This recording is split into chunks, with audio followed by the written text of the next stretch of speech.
번째 시간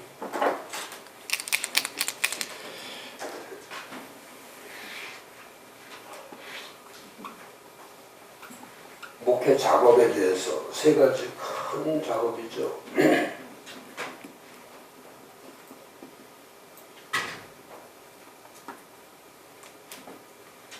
첫 번째가 신학 작업,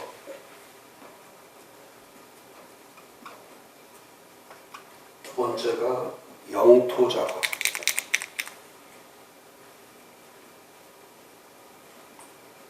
세 번째가 언어 작업.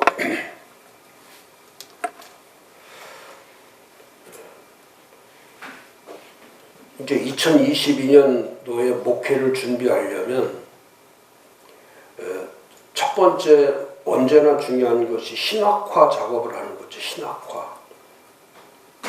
신학화라는 것은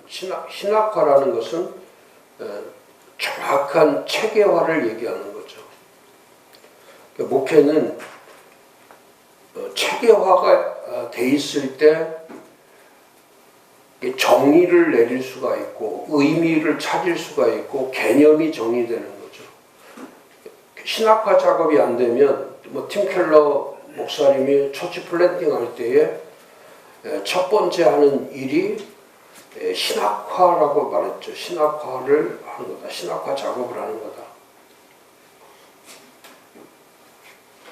근데 이제 한국의 우리 목사님들의 목회에서 늘 문제가 되는 것은 이제 신학화 작업이 약하기 때문에 신학화 작업을 하면 정확하게 하나님은 누구신지, 또 예수님이 누구신지, 성령님이 누구신지, 또 이 구원관이 어떤 것인지, 또 교회관은 어떤 건지, 또 하나님의 나라는 뭔지, 이제 이런 작업들이 계속되기 때문에 교회는 이제 말씀의 기반이 견고해지는 거죠. 그래서 말씀의 기반이 견고해지면은 이 탈교회가 되지 않고, 또 반기독교가 되지 않고, 또 복음이 왜곡되지 않고, 또 성경 해석에 오류가 없고, 또 어떤 그 이념과 사상에, 이데올로기에 이렇게 빠져들지 않고, 또 시대적 흐름에 흔들리지 않는 견고성을 가질 수밖에 없는 거죠. 그런데 신학적으로 미숙해지면은 모든 것들이 잘못되는 거죠. 기독교 가치가 깨지고, 이 복음이 악화되고, 그 다음에 이 교파, 교단, 개교회주의로 가면서 이제 교회는 점점 이제 탈교의 현상으로 가는 거죠. 그래서 교회가 쇠퇴하고 교회가 몰락할 때는 어떤 프로그램이나 정보가 약해서 그런 것이 아니고 이 신학적 토대가 약하기 때문에 그런 거죠. 그래서 목사님들이 좀 공부를 해야 될 것이 2022년에는 많이 공부해야 되는 것이 신학의 토대 위에 교회를 세우는 겁니다. 신학적 토대 위에 교회를 세우는 것. 조금 힘들어도 이 정통신학, 개혁신학, 우리는 그렇잖아요. 정통신학, 개혁신학, 이 개혁주의적이어야 되고, 또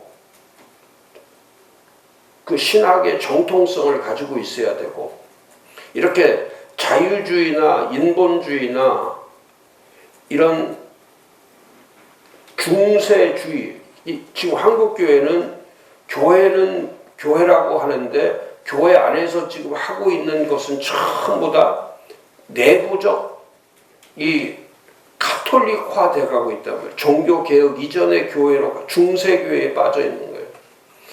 그래서 권력주의, 또 이 성직자주의, 그러니까 그 당시에 권력과 성직자주의와 그 다음에 이 종교 카르텔, 여기에 빠져 있었기 때문에 이 기독교가 무너진 거란 말이죠. 근데 지금도 똑같이 그걸 닮아가는 거예요. 이번에 저 컨퍼런스 때, 다음 주에 컨퍼런스지만은 이 컨퍼런스 때 제가 하는 작업 중에 많은 왜 플랫폼 처치로 가야 되냐? 왜 플랫폼 처치냐? 왜 처치 플랜팅에서 포스트 팬데믹 처치로, 또 포스트 팬데믹 처치에서 왜 플랫폼 처치로 가야 되냐? 이 플랫폼 처치는 신학화 작업이 잘 돼 있는 교회를 말하거든요. 그래서 이 근대 현대에서 C.S. 루이스와 같은 아주 신학적 기반이 견고하고 또 그 영향을 받았던 지금 흐름 가운데, 시대적 흐름 가운데 아주 무서운 흐름이 뭐냐면 이 반달리즘과 미폴리즘에 못지않는, 파괴주의와 우민주의에 못지않는 에세니즘, 무신주의가 이 사회를, 이 시대를 완전히 장악하고 있단 말이죠. 하나님 없는 세상, 또 하나님을 부정하고 교회를 반기독교 정서로 보고, 그래서 지금은 교회 운동도 필요하지만은 기독교 운동, 기독교 본질이 회복되는 거란 말이에요. 기독교의 본질이 회복되는 거. 기독교의 근거는, 기독교의 출발은 예수 그리스도가 이 땅에 오실 때 출발한 게 기독교란 말이죠. 이 기독교는 원래 그리스도교 아닙니까? 그리스도로 인해서 시작됐다 그래. 그리스도가 이 땅에 오면서 시작된 것이 기독교의 출발이라고 해요. 근데 지금은 기독교는 있는데 그 기독교에 그리스도가 없는 거예요. 예수가 없는 거예요. 예수 그리스도가 없는 거예요. 그래서 기독교가 캐톨릭화되는 종교가 돼버린 거예요. 기독교가 권력이 돼버린 거예요.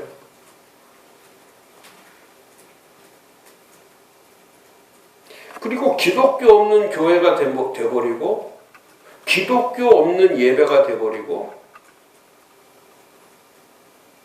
그래서 지금은 이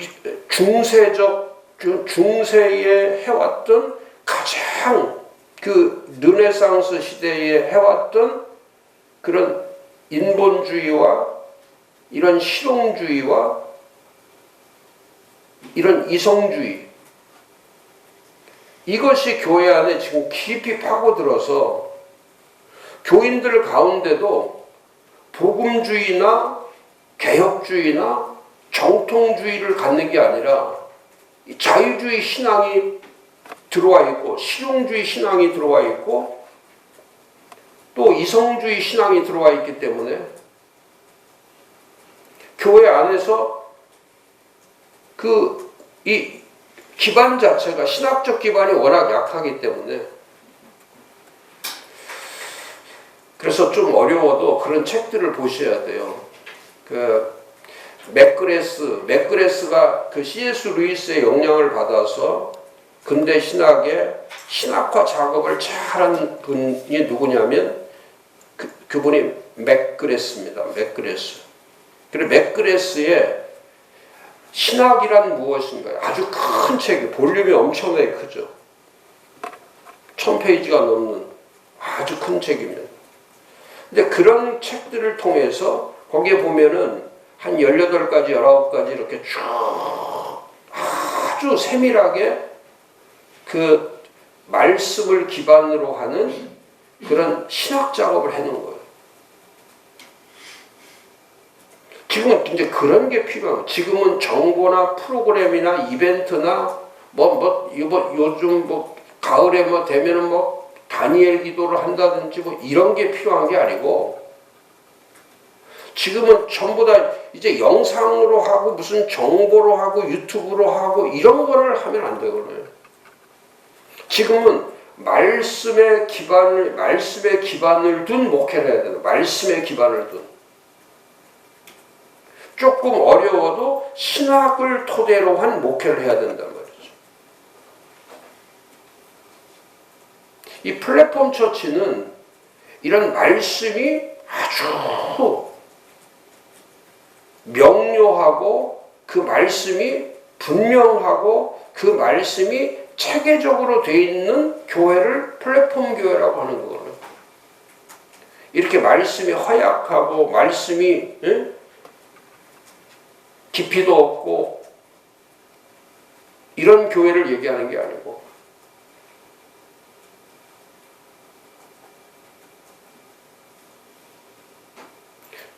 제가 안타깝게 생각하는 게 그거죠. 지금 누가 이 시대에 이런 시대에 누가 이런 교회의 방향을 잡고 교회가 가야 될 가장 중심이 되는 그런 교회의 가치를 가지고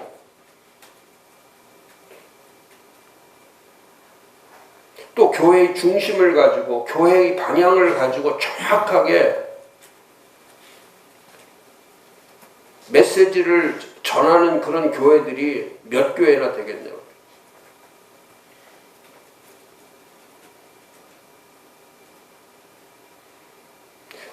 그러니까 교회가 질서도 없고 교회가 권위도 없고 교회가 정체성도 없이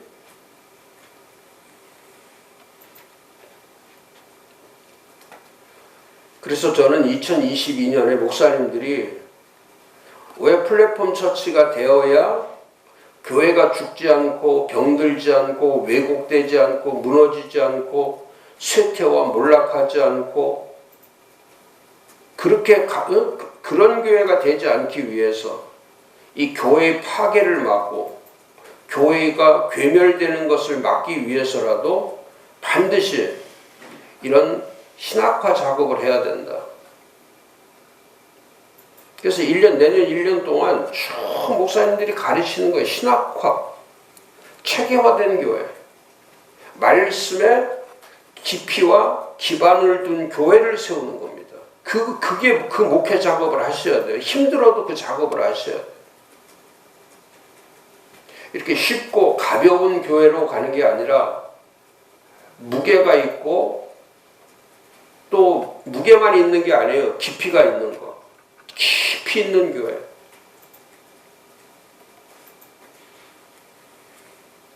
그런 교회는 사람들이 떠나지 않아요.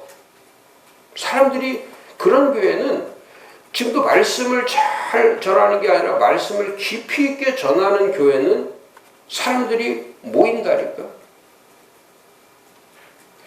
비전이 강력하고 그 비전 자체가 아주 선명하고 강력하면 그쪽으로 모이는 거예요. 메시지가 분명하면 그쪽으로 모이는 거예요. 근데 비전도 약하고 메시지도 약하기 때문에 사람들이 흔들릴 수밖에 없는 거고 또 사람들이 계속 들어도 변화가 되지 않는 거예요.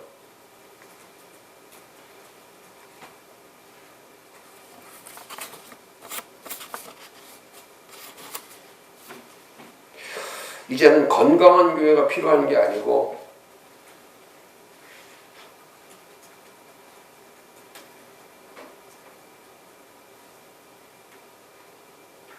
얼마나 말씀이 체계화되어 있는가, 얼마나 목회가 전략적으로 잘 되어 있는가, 하나님의 전략으로 잘 짜여져 있으면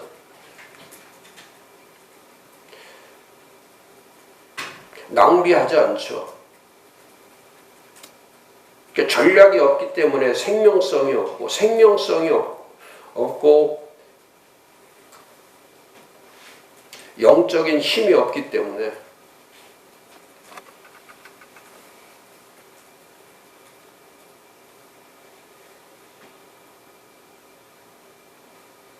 이 믿음의 가치가 떨어지는 거죠.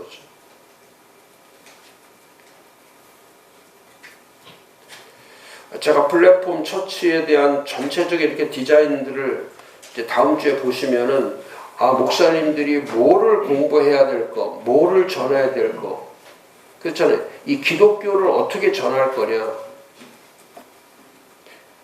그런 신학화 운동이다. 말씀도 제가 맥그레스의 신학이란 무엇인가도 중요하고, 또 C.S. 루이스의 영광의 무게, 영광도 그냥 가볍게 영광을 돌리는 게 아니에요. 영광의 무게, 그 책 참 작은 책이, 엄청나게 작은 책인데 그 영광의 무게를, 그 책을 읽고 무신론자 중에 3대 무신론자 중에 하나인 그 맥그레스가 이 과학자예요. 과학자, 철학자, 과학자며 철학자며 아주 그 논리주의자, 논리론자. 근데 거의다가 과학과 철학과 논리학을 하는 사람들이 거의 다 무신론주의예요. 다. 그러니까 과학은 하나님을 증명하는 것이 아니라 자신들이 가지고 있는 그 신념을 확인시켜 주는 작업을 하거든요. 과학과 철학은. 그러니까 과학, 철학, 이 논리를 따지는 사람들이 거의 다 무신론주의이기 때문에 이 무신론주의는 언제나 하나님을 대적하는 거예요. 하나님은 없다. 그래서 이 창조론을 부정하고 하나님을 부정하고 모든 답을 어디에서 찾냐면 모든 답을 인간에게서 답을 찾는 거예요. 그래서 너 자신을 알아라. 뭐 이제 이렇게 나가는 거예요. 너 자신을 알고 그 다음에 이 자연의 법칙, 이 우주의 법칙, 이런 법칙들이 전부 다 과학과 이 철학과 논리로 되어 있기 때문에 자연적으로 지성인일수록 본인이 엘리트라고 생각하고 지성이라고 생각하는 사람들이 대부분의 다 무신론주의자들이 수없이 많은 거죠. 그 중에 한 사람이 제가 말했던 맥그레스예요. 근데 그 맥그레스가 하나님을 만나고 하나님을 C.S. 루이스를 통해서 하나님을 만났는데 그 하나님을 만나서 가장 먼저 했던 일이 뭐냐면 그 옥스퍼드 대학에서 옥스퍼드 대학 교수니까 그 옥스퍼드 대학에서 신학이란 무엇인가? 그래서 그 신학화 작업을 한 거예요. 무신론자가 과학적 입장에서, 철학적 입장에서, 논리학적 입장에서 변증을 하는 거예요. 이게 뭐가 진짜 하나님이신지, 뭐가 진짜 예수님이신지, 뭐가 진짜 기독교인지, 뭐가 교회인지 여기에 대해서 정확하게 체계화 작업을 시켜서 그 한 사람의 영향력이 어마어마한 유럽과 전 세계를, 그 지성인들을 뒤집은 거예요. 지금도 그게 필요한 거예요. 한국 지금 교회에 필요한 것이